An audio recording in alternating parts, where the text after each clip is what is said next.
اب اللہ نے اپنے بندوں کے اندر کیا رکھا کہ پہلے تم کلمہ پڑھو اور اس بات کی گواہی دو کہ اللہ ہم پہلے ایمان لانے سے پہلے تیرے حبیب کی سنت پر عمل کر رہے ہیں۔ اب حبیب کی سنت کیا ہے؟ سب سے پہلے اللہ تعالیٰ نے کہا محمد الرسول اللہ۔ کیا کہا؟ سب سے پہلے اللہ تعالیٰ نے کہا محمد الرسول اللہ۔ اب نبی کی محبت چھوڑ کر کے اللہ تک کوئی پہنچنا چاہے تو وہ جہنم میں تو پہنچ سکتا ہے، لیکن ہرگز اللہ تک وہ کبھی نہیں پہنچ سکتا، کیونکہ خدا نے ہی کہہ دیا کہ محمد الرسول اللہ۔ اب محمد الرسول اللہ نے کیا کہا؟ لا الہ الا اللہ۔ ہمارا کلمہ کیا ہے؟ لا الہ الا اللہ محمد الرسول اللہ صلی اللہ علیہ وسلم۔ تو جب ہم لا الہ الا اللہ کہیں گے تو بولی کس کی ہوگی؟ محمد الرسول اللہ صلی اللہ علیہ وسلم کی۔ یعنی پہلے ہم کہاں پہنچے ہیں؟ اللہ کی بات یہاں پہلے نہیں ہے، اللہ نے پہلے کہا محمد الرسول اللہ، لیکن کلمہ میں محمد الرسول اللہ جو یہ لفظ ہے لا الہ کے بعد ہے، تو اللہ نے فرما دیا اے میرے بندے اگر ایمان لانا چاہتا ہے، میرے قریب ہونا چاہتا ہے، مجھے ماننا چاہتا ہے، میرا دین کو قبول کرنا چاہتا ہے، مجھے ماننا چاہتا ہے، تو پہلے میرے حبیب کی سنت کو عمل کرو، اس سنت پر عمل کر کے میری بارگاہ میں آؤ، تب کہو محمد الرسول اللہ، تو ایمان والا ہو جائے گا۔ اگربتی کو تھوڑا باہر رکھ دیجیے۔ کب مسلمان ہوگا؟ جب خدا کی بولی پر وہ اقرار کرے گا۔ مسلمان پکا کب ہوا؟ جب خدا کی بولی کو اس نے مان لیا محمد الرسول اللہ، محمد صلی اللہ علیہ وسلم اللہ کے رسول کل بھی ہیں، آج بھی ہیں، کل بھی رہیں گے۔ تو یہ بولی کس کی ہے؟ محمد الرسول اللہ کی نہیں، یہ بولی خدا کی ہے، اور خدا نے کہہ دیا کہ پہلے حبیب کی سنت پر عمل کرو تب میری بارگاہ تک پہنچنا، تو تیرا ایمان بھی قبول ہوگا، تیری عبادت بھی قبول ہوگی، اور تجھے کسی درجے پر فائز بھی کیا جائے گا، تو مسلمان بھی کہلائے گا، ایمان والا بھی کہلائے گا۔ تو اللہ نے کلمہ میں پہلے اپنے نبی کی بولی کو رکھا۔ میرے نبی نے کہا لا الہ الا اللہ، خدا نے کہا محمد الرسول اللہ، تو پہلے خدا نے کہا تھا محمد الرسول اللہ۔ کلمہ یہ ہونا چاہیے کہ محمد الرسول اللہ لا الہ الا اللہ۔ کیوں؟ کہ خدا کی بولی پہلے ہونی چاہیے۔ خدا کو ہم سب سے بڑا مانتے ہیں، سب کا مالک، سب کا خالق، سب کا پیدا کرنے والا وہی خدا کی ذات ہے۔ تو کلمہ تو انہوں نے یہ کہا کہ محمد الرسول اللہ، تو ہمیں بھی کلمہ پڑھنا چاہیے تھا محمد الرسول اللہ لا الہ الا اللہ، لیکن آج تک کسی نے نہیں پڑھا۔ جب سے کلمہ آیا آج تک، اور آج سے قیامت تک بھی کوئی نہیں پڑھے گا، کیونکہ خدا نے فرما دیا کہ میرے بندے ایمان لانا چاہتا ہے نا، میرے قریب ہونا چاہتا ہے، تو میرے حبیب کی سنت پر عمل کرو، تب کلمہ پڑھو، تو تیرا ایمان بھی قبول کیا جائے گا، اور تیری عبادت بھی قبول کی جائے گی۔ تو رسول کی بولی کلمہ میں پہلے ہے، اللہ کی بولی بعد میں ہے، تب کلمہ مکمل ہوا لا الہ الا اللہ محمد الرسول اللہ صلی اللہ علیہ وسلم۔ اب جس دل میں رسول کی محبت نہیں وہ دل نہیں، جس عبادت میں رسول کی محبت نہیں وہ عبادت نہیں، جس نماز میں رسول کی محبت نہیں وہ نماز نماز ہی نہیں. نماز تو تب تک قبول نہیں ہوگی جب تک کہ نماز کے اندر رسول پاک کو سلام نہیں کر دیں گے. اللہ نے سلام کو نماز کے اندر رکھا. السلام علیکہ ایھا النبی، اے نبی آپ پر سلام ہو. اب ہم نماز پڑھتے ہیں تو نماز کے اندر کہتے ہیں السلام علیکہ ایھا النبی، اے نبی آپ پر سلام ہو. آپ نماز پڑھتے ہیں تو آپ بھی یہی کہتے ہیں اے نبی آپ پر سلام ہو. عورتیں پڑھتی ہے وہ بھی کہتی ہے السلام علیکہ ایھا النبی، اے نبی آپ پر سلام ہو. بوڑھا پڑھتا ہے وہ بھی کہتے ہیں یا نبی سلام علیکہ. عورتیں پڑھتی ہے وہ بھی کہتی ہے اے نبی آپ پر سلام ہو. اس کا مطلب کیا ہوا؟ اے لوگوں، اگر نماز کو قبول کرانا ہے تو پہلے نبی کو سلام کہو. جب تک نبی کو سلام نہیں کہو گے تب تک تیری نماز قبول نہیں ہوگی. اب آگے آئیے، دل کی بات ہے. جس دل میں اللہ کے رسول کی محبت نہیں ہے اس دل میں خدا کی بھی محبت نہیں ہے. خدا کہتا ہے کہ میرے قریب ہوگا تو وسیلہ تم کو میرے نبی کا لینا پڑے گا. جب تک نہیں لوگے تو پہنچ بھی نہیں پاؤ گے. قبر کے اندر کیا ہوتا ہے؟ ایک سوال ہو گیا. پہلا سوال کیا ہوتا ہے؟ خدا کے بارے میں پوچھا جاتا ہے کہ میرے بندے تو اب قبر کے اندر آ گیا تو بتا کہ تو مجھے مان کے آیا ہے کہ نہیں. فرشتے کیا کہتے ہیں؟ اللہ تعالیٰ کیا فرمایا کہ فرشتوں اس سے پوچھو کہ یہ مجھے مانتا ہے کہ نہیں مانتا. تو سوال ہوتا ہے کہ اللہ کے بارے میں تیرا کیا خیال ہے؟ دنیا میں تم نے کتنے خدا کو مان کے آیا؟ کس کو خدا مانا؟ چاند کو مانا، سورج کو مانا، پیر کو مانا، پانی کو مانا، کس کو مانا وہی بتاؤ. وہاں بندہ ایمان والا ہے تو کہتا ہے ربی اللہ، ہم تو خدا اس کو مانے ہیں جس نے سب کو بنایا ہے. پوری کائنات کو جس نے بنایا ہم نے تو خدا اس کو مان کے آیا. اب خدا کہتا ہے میرے فرشتے فیصلہ مت کرو. کیوں نہیں فیصلہ ہوگا؟ جبکہ بندہ کہہ دیا کہ اے میرے خدا ہم نے تو تجھے دنیا میں خدا مان کے آیا اور قبر کے امتحان میں تو نے فرشتوں کو بھیجا سوال کرنے کے لیے، ہم سوال میں پاس بھی ہو گئے، پھر مجھ سے دوسرا سوال کیوں کیا جا رہا ہے؟ رب کہتا رکو، ابھی تم نے مجھے خدا مانا ہے نا، تو خدا ماننے والے بہت قسم کے لوگ ہیں.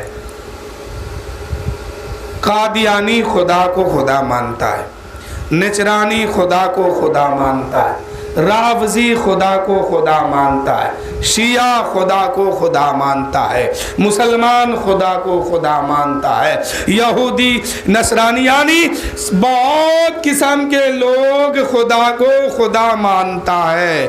رب کہتا ہے میرے فرشتے میرا ماننے والا تو بہت طریقے کے لوگ ہیں، ابھی فیصلہ مت کرو، اب اس سے پوچھو کہ اس کا دین کیا ہے، اس کا دین کیا ہے، کس مذہب کو مان کے آیا. پھر فرشتے پوچھتے ہیں بتا دنیا میں تم نے کس دھرم کو مان کے آیا؟